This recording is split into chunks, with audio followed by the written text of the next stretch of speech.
মা, সত্যিই তো এটা নাহিদি। হ্যাঁ, এটা তো জামাই বাবু। হ্যাঁ, আপনার স্বামী নাহিদ ও প্রবাসে মারা গেছে। আপনাদের কারোর কন্ট্যাক্ট নাম্বার আমার ছিল না, কিন্তু আমি অ্যাড্রেসটা জানতাম, সেই অনুযায়ী আমি ওকে প্রবাস থেকে আনছি। আপনাকে জিনিস আপনারা বুঝে নেন এবং তার দাফন কাফনের ব্যবস্থাটা আপনারা করে ফেলেন। আর ওকে তো আমি বিদেশ থেকে আনছি, প্রবাস থেকে আনছি। আমার একটা খরচ আছে, এই খরচটা আমাদেরকে দিয়ে দেন। ওকে আনতে 4.5 লক্ষ টাকা খরচ হচ্ছে, এই টাকাটা দিয়ে ওর দাফন কাফনের ব্যবস্থাটা আপনারা করে ফেলেন। আপনি কি পাগল হয়ে গেছেন গা? 4.5 লক্ষ টাকা কি মুখের কথা? আপনারা দিয়ে দেবো। আর আপনারা কে কইছে মরা লাশ আমগো বাড়িতে নিয়ে আইতে?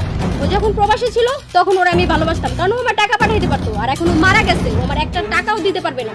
আর আপনারা কে বলছো ওরা প্রবাস থেকে লাশ এখানে আনতে? যে দায়িত্ব আপনি নিয়ে আসছেন সেই দায়িত্ব আপনি ওরা নিয়ে যান। এখান থেকে বের করেন। ওরা আর আমি আর দেখতেও চাই না, ওর লাশটাও যেন এখানে না থাকে। যান বের করেন, দুর্গন্ধ আসতে আসতে বের করেন আপনি। এই নাহিদের শ্বশুর বাড়ি কি এটা? কেউ আসেনি? এই কে আইতাছি, দাঁড়ান। ভালো যন্ত্রণায় বাঁচি না। আইতো একটু। কে, কি হয়েছে? কি হয়েছে বাবা, কি চান? নাহিদের শাশুড়ি আপনি? হ্যাঁ, কি আর হয়েছে? ওনার বউ কই? এই যে ওর বউ। আপনি ওনার বউ? জি। আচ্ছা, এইটা কি? আর আপনি বাড়ির ভেতরে ব্যান গাড়ি নিয়ে ঢুকছেন কেন? ও, আপনি তো নাহিদের বউ। আচ্ছা, আপনারা তো খবর পান নাই নাহিদ প্রবাসে মারা গেছে? আপনাদের ফোন নাম্বার আমার কাছে ছিল না, আপনাদের ঠিকানা ছিল। আমি নাহিদের বন্ধু, প্রবাস থেকে নাহিদকে নিয়ে আসলাম আপনাদের বাড়িতে। আপনি এগুলো কি বলতেছেন? নাহিদ মারা গেছে মানে? ওর সাথে আমার গত 1 সপ্তাহ আগে কথা হয়েছে। মা চলো তো দেখি।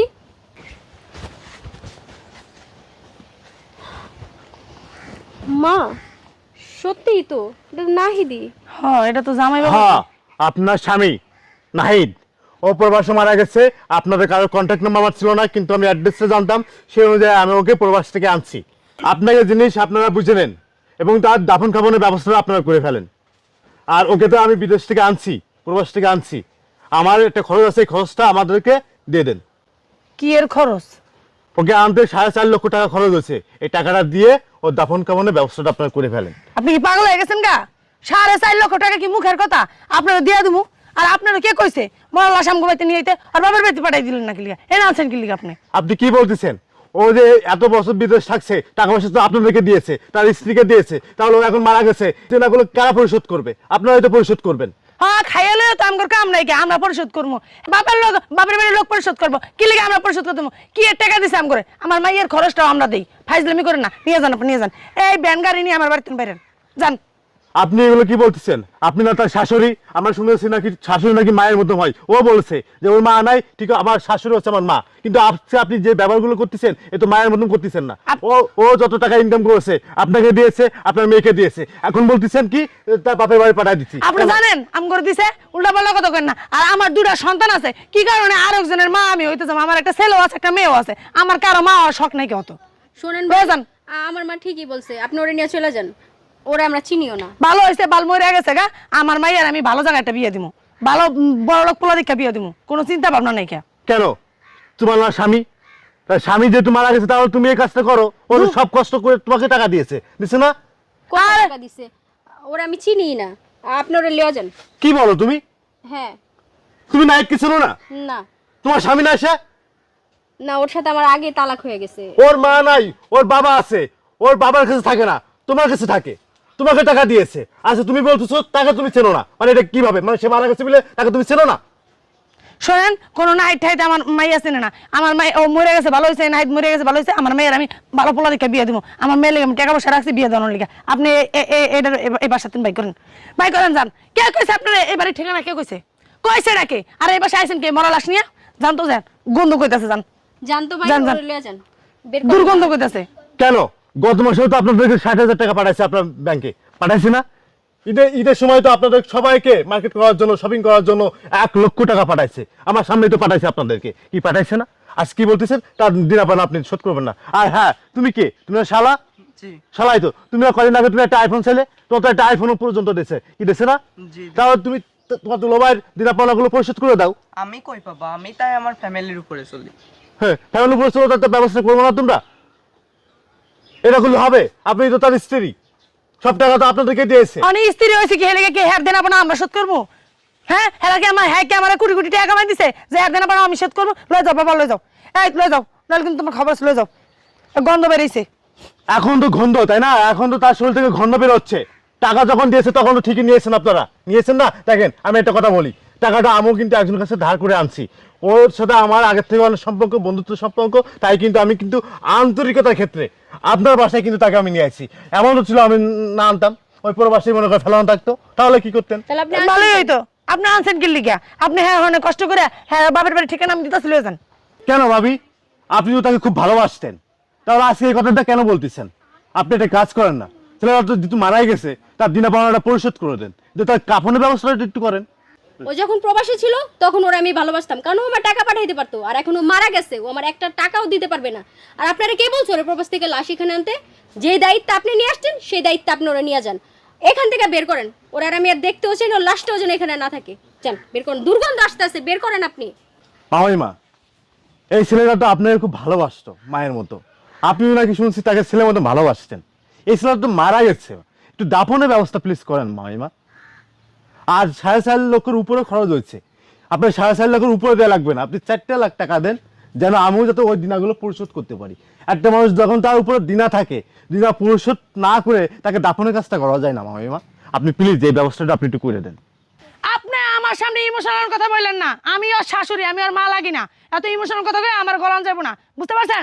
আপনারা কে বলছে আমার বাসায় ওরা নিয়ে আসতে? কে বলছে? যান এক্ষুনি নিয়ে যাবেন, দুর্গন্ধ বেরিয়েছে আমার বাসার ভিতরে, তাড়াতাড়ি নিয়ে যান, এক্ষুনি নিয়ে যাবেন। আমার মেয়ে সুন্দরী আছে, আমার মেয়ের আমি আরেক জায়গায় বিয়ে দিতে পারবো, এরকম নাইট মাইট না থাকলেও চলবো। ও আচ্ছা, আপনার কথা আমি যেটা বুঝতে পারলাম, সকল প্রবাসীরা আছে টাকার ম্যাশিং, আপনাদের মতো বউরা, আপনাদের মতো শাশুড়িরা এই প্রবাসীদেরকে ইউজ করেন। তাহলে কি আমি ধরে নেবো আপনি এই ছেলেটাকে এতদিন ইউজ করেছেন? এখন ওই ছেলেটা মারা গেছে এপিলে, এখন তার দিনের টাকাটাও আপনারা পরিশোধ করতে পারবেন না? আপনার জ্ঞান দেওয়া বন্ধ হয়েছে বাবা, যান তো বেরোন, এই লাশ নিয়ে আমার বাসা থেকে বেরোন, আমার বাসায় দুর্গন্ধ বেরিয়েছে। আরো মানুষ আইব, মেহমান আসবে একটু পরে আমার বাসায়, বেরোন বেরোন। আপনার জ্ঞান মেয়ে আমি শুনতে চাই না, জান তো যান। আমার মেয়ে যথেষ্ট সুন্দরী আছে, আমার মেয়ের আমি অন্য জায়গায় বিয়ে দিব, এরকম নাইট মাইদের কোনো প্রয়োজন নাই আমার মেয়ে। যে নাকি আমার মেয়ের ভালোভাবে 2 মুঠো খাবারই দিতে পারে না, তার রেখে কি করবো? আপনি জানেন টাকা পয়সা দিছে, ফাইজলামি কথাবার্তা কই না, যান বাসাতে বেরোন, ওর বাড়িতে লয়ে যান, যান। বন্ধু ওঠ, দেখ তোর কলিজার শাশুড়ি, তোর জানের জিগার, প্রাণের জান, তোর বউ, তুই না আমার সামনে করতিস? আমার বউ আমার জান, আমার কলিজা, সেই বউ তোর নাকি চেনে না, তোর কানে গন্ধ বেরোয়, গন্ধ। মরা মানুষের লক্ষ্য থেকে কি হইব? মরি নাই বন্ধু, তুই ওঠ। কি ভাবছিলি তোরা আমি মারা গেছি? আমি মরি নাই, আল্লাহ আমারে বাঁচায় রাখছে। আমি তোদেরকে পরীক্ষা করার জন্য এই নাটকটা সাজাইছি আমার বন্ধুরে নিয়ে। বন্ধু, আমি তোরে বলছিলাম না, তুই যে বলিস আমার শাশুড়ি হচ্ছে আমার আপন মা, আমার শাশুড়ি আমার মা, আর আমার বউ আমার কলিজা। তুই না খায়ে তোর বউর জন্য টাকা পাঠাইছস, তুই 1 টাকা খরচের টাকা রাখস নাই, তুই পুরো টাকাটা তোর শাশুড়িকে দিছস। আর আজকে তোর গাতে নাকি গন্ধ বেরোয়, গন্ধ, এটা চলে যাও। প্রবাস থেকে কেন নিয়ে আসা ওকে? প্রবাসের মাটিতে তো মাটি দিতে পারতা, বাংলা আমাদের বাসায় কেন নিয়ে আসাও? যাও ওর বাপের কাছে নিয়ে যাও, ওর বাপের বাড়ি নিয়ে যাও। তুই সব কথা হয়তো বা শুনছস, তাই দেখ আমি যে কথাগুলো বলছি এগুলো মিলছে। বউ কখনো কলিজা হইতে পারে না, শাশুড়ি কখনো মা হইতে পারে না। তুই জানোস? শোন বন্ধু, আরেকটা কথা কই, যে বাবাকে ত্যাগ করে, যে মাকে ত্যাগ করে আজকে তুই এই শাশুড়িকে চাইছিলি, এই বউর হাত ধরে এই জায়গায় তুই থাকতিস, আর তোর জন্য তোর মাটা মারা গেছে, এই বউর জন্য তোর মাটা মারা গেছে। যে আমার একটা মাত্র ছেলে আজকে শ্বশুর বাড়ি থাকে, আমার একটা মাত্র ছেলে শ্বশুর বাড়ি ঘর জামাই থাকে। আজকে বাস্তব তোর চোখটা খুলে দিলাম, তোর চোখের পর্দাটা খুলে দিলাম বন্ধু, দেখ। বন্ধু আমি অন্ধ হয়ে গেছিলাম, আমি ওর ভালোবাসায় আমি অন্ধ হয়ে গেছিলাম।